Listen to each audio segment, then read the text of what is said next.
तो मैं आज एक छोटा सा सवाल बता रहा हूँ आपको कि आपने सुना होगा धर्मशास्त्रों के अनुसार कि सभी बच्चों को पता है कि भाई 84 लाख योनियाँ हैं, उसमें पेड़ भी आते हैं, पंछी भी आते हैं, कीड़े भी आते हैं और बहुत सी चीज़ें हैं जो मुझे भी नहीं पता। और सबसे जो जन्म माना गया है हमारा मानव जन्म माना गया है।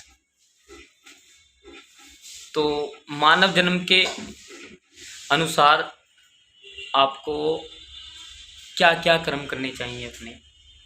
पहला तो ये क्वेश्चन है। दूसरा क्वेश्चन ये है कि अगर आप बुरे कर्म करते हैं तो उनका परिणाम भी बुरा होता है। दूसरा ये है कि भाई इंसान से अब अगर आप पूछोगे कि भाई आप किसके लिए कमा रहे हो, तो 100% लोग ये कहेंगे कि भाई मैं पेट के लिए काम कर रहा हूँ।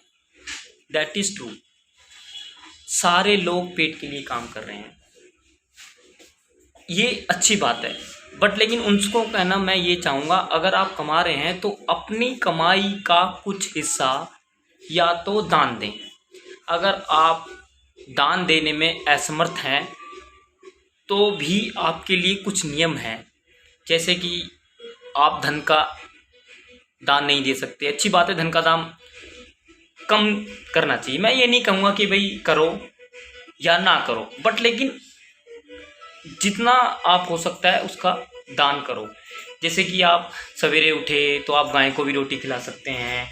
चींटियाँ, जो छोटी छोटी जो चींटियाँ होती हैं, उनको आप आटा डाल सकते हैं। हमारे जो स्ट्रीट डॉग हैं, सबकी गलियों में डॉगी घूमते रहते हैं, नॉर्मल सी बात है, कहीं भी मिल जाते हैं, तो आप उनको बिस्किट वगैरह खिला सकते हैं। और आजकल गर्मियाँ हैं तो आप अपने पास एक स्वच्छ बोतल रखेंगे और कहीं पे भी आप देखते हैं लोग भी प्यास से घूम रहे हैं उधर, उनको भी पानी पिला सकते हैं। जगह जगह आप मटके भी लगवा सकते हैं, ये भी बहुत अच्छा काम है। और मटके लगवाने के बावजूद एक बात और है, सब बोलते हैं भाई पेट के लिए हम कमा रहे हैं। अच्छी बात है, कमा रहे हैं, सब है।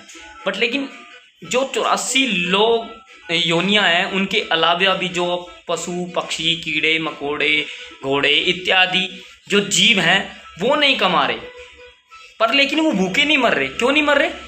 क्योंकि श्री हरि ने उनको वरदान दिया हुआ है, या उन पर श्री हरि विष्णु भगवान की कृपा रही है। कहीं ना कहीं अगर आप दोस्तों छोटी सी जीव को भी देखेंगे ना, पाताल का जीव होगा या धरती का जीव होगा या आकाश का भी जीव होगा, उसको उसके हिस्से का जरूर खाना मिल जाता है। आपने नोट करा होगा, जब आप खाना खा रहे होते हैं तो रोटी का कुछ हिस्सा या रोटी पे लगा हुआ बूर जिसको कहते हैं, वो गिर जाता है। वो गिरता नहीं है, वो उसके नसीब का मिलता है जो श्री हरि ने उसके लिए सोचा हुआ है।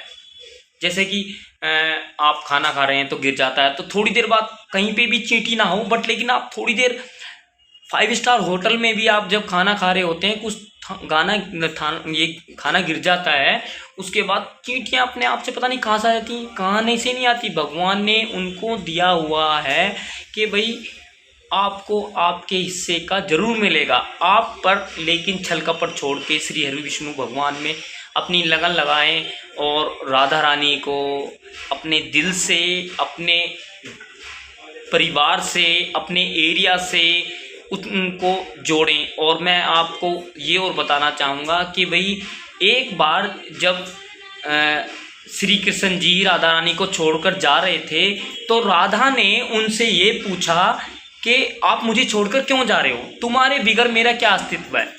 तो कृष्ण जी चुप हो गए, उन्होंने कुछ जवाब नहीं दिया। और 2 कदम राधा रानी जब चली आगे, तो उन्होंने पीछे मुड़ के देखा। पीछे मुड़ने के बाद एक आश्चर्यचकित घटना घटती है। हुआ यूं, जब उन्होंने राधा रानी ने पीछे मुड़ के देखा तो वहाँ पे कृष्ण जी थे ही नहीं, वहाँ पे राधा थी। तो राधा और कृष्ण कोई अलग नहीं है, राम और श्याम कोई अलग नहीं है। हरे कृष्णा हरे राम, राधा राधा नाम। बोलो श्री राधे।